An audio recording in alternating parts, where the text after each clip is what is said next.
Guardian articles and so forth, which will say, and this is done deliberately in order to run it into the ground so that it can be privatized.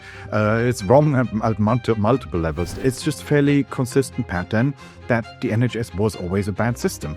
There are examples where countries had NHS-type systems, switched to a social insurance, a competitive multi-payer, multi-provider model, and it wasn't particularly disruptive.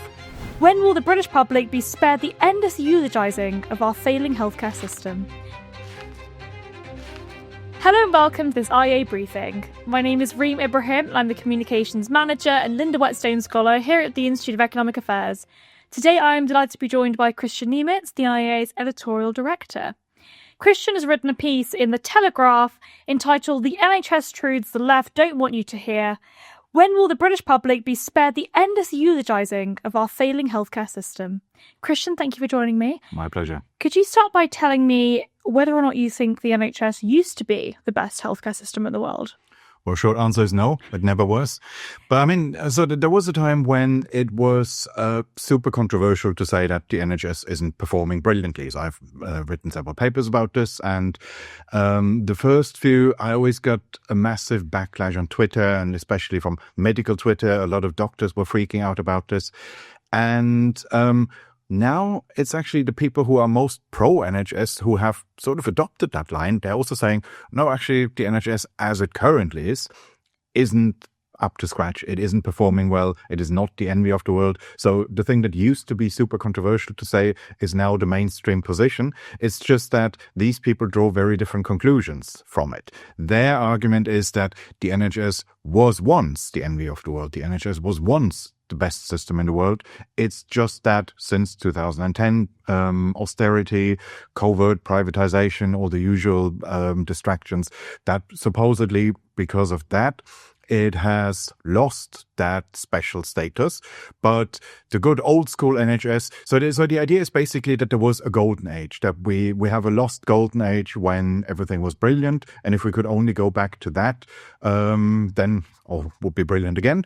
And I've just looked at the time series of some of the, well, most of the data that we have, insofar as it goes back to this supposed golden age or before. And it's just a fairly consistent pattern that the NHS was always a bad system. So if we talk about measurable clinical outcomes, it's not that everything was great until 2010 and that you see a sudden deterioration after that, which is what you would expect if there was some truth in this lost golden age hypothesis. That's not what we see at all. What we see is simply that whether we look at the data from today, from 10 years ago, 15 years, 20 years, as far back as you can go, you will always find the NHS lagging behind the systems of other developed countries. And it's not that anything in particular has changed in recent years there. So the mainstream position has now shifted. The Overton window, I suppose, as a whole is shifted. We know that all polling now suggests that most Britons, at least, think that European systems are probably better than the current NHS. What are the reasons that they are giving that the NHS is now all of a sudden failing? Well, it's usually the idea, the most common and simple one is simply it's being systematically defunded. It's that assertion. And this is based on, well, if you look at budget increases in the Blair years, it's true that in the 2000s it used to, the NHS, the budget used to grow by 6%, 7%, 8% in real terms every year. And that no longer happens happened in the last decade. So in the 2010s, it's true that was substantially slowed down. And it only just about grew in line with, firstly, population growth, inflation, and so if you adjust this for demographic changes, if you get in a demographic correction factor to take account of the fact that we now have an older population, if you adjust for all that, it's true that during the 2010s, the NHS budget didn't really grow very much. But nonetheless, not growing very much is not the same as a defunding, and that is the position that you usually hear. The NHS has been systematically starved of funds, and quite often there's an insinuation, or well, it's not just an insinuation, there's lots of, say, Guardian articles and so forth, which will say, and this is done deliberately, in order to run it into the ground so that it can be privatized. It's wrong at multiple levels, this assertion. The most simple one is simply that there has been no such slashing of the budget. As I said, there's been a slowdown in the rate of increase, but the budget has nonetheless grown the whole time throughout.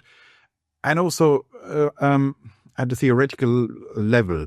So if you really had such a strategy to defund the NHS, thinking that this will somehow make the public more willing to contemplate the idea of privatization, well, that wouldn't happen, because what we see in times when the NHS is when satisfaction with the NHS is low, like now, most people just say, "Oh well, but that must be because it's underfunded." So what you would do if you really if you lowered the performance in that way by slashing the budget, you would get an increase in support for you would get calls for higher spending, not for privatization. So the number of people who in the country who think, oh, the NHS is currently performing badly, let's privatize it, that's maybe 12 people around here in Westminster, but otherwise absolutely nobody thinks that. So it makes that as a conspiracy theory, it makes no sense even on its own terms. And even the Health Secretary Wes Streeting has not said that is any kind of consideration at all, is not used as an alternative.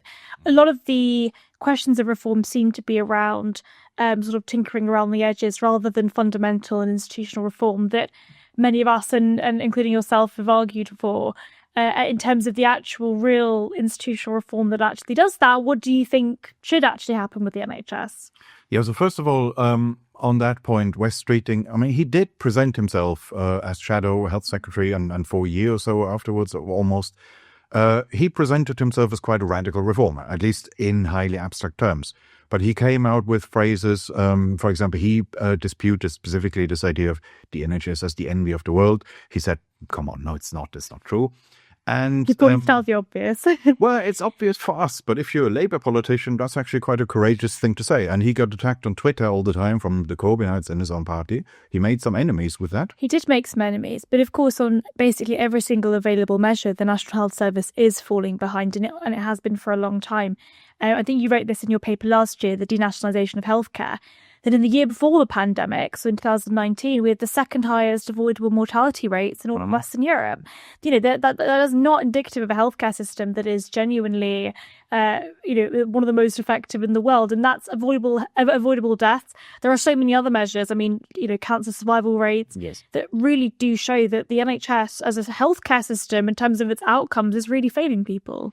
Yeah, so these are these measures where if you go back, that's what I was talking about earlier, where if you look at what does this look like in 2010, 2005, 2000, whenever, there you always see this gap. So these are the data, the time series which show there was never a golden age. There's no lost golden age that we could restore. It was just never good, at least not in terms of anything that we can measure. The only thing that really did get worse after the pandemic and at a slower rate before that is the waiting times issue. So there it would be true to say that is an issue which used to be far less bad in, say, 2010 or the late Blair era, and it got worse throughout the last decade, and then it just exploded during the pandemic, never got back to pre-pandemic levels. So that is the one measure where you can say, okay, there has been a deterioration over time.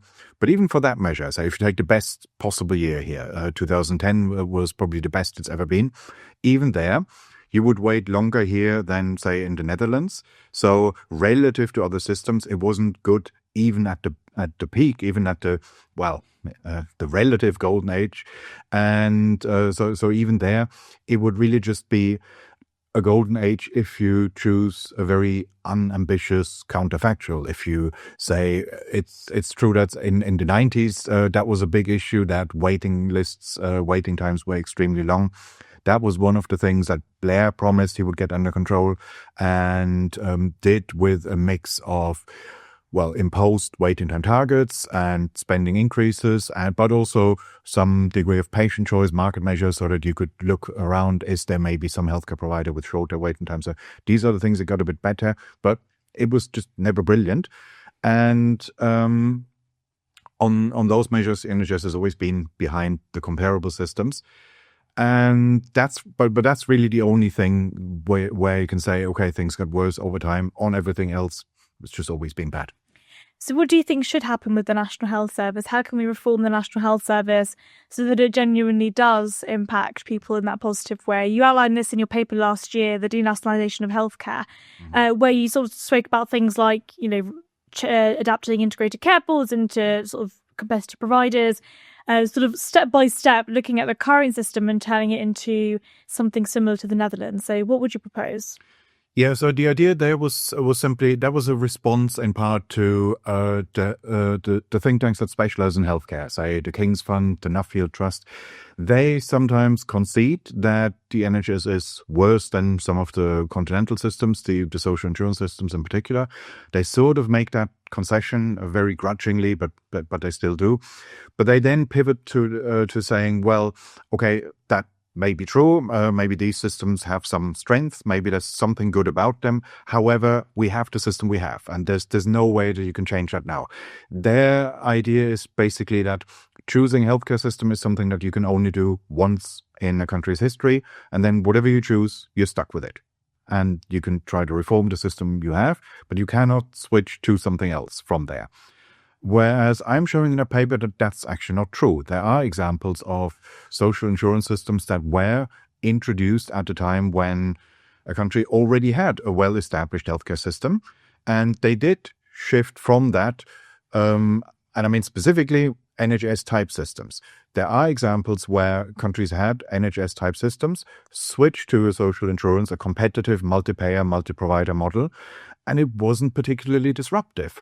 And so one example that I found is the Czech Republic and Slovakia, where they started that immediately after the transition away from socialism. So when there was still one country, Czechoslovakia started that in the early 90s, and then in different ways after the split they continued that.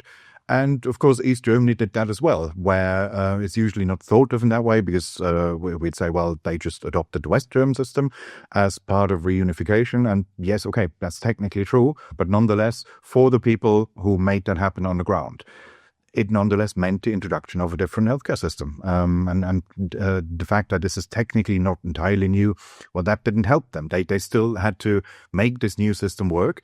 And in their case, this was done in something like 2 years or so.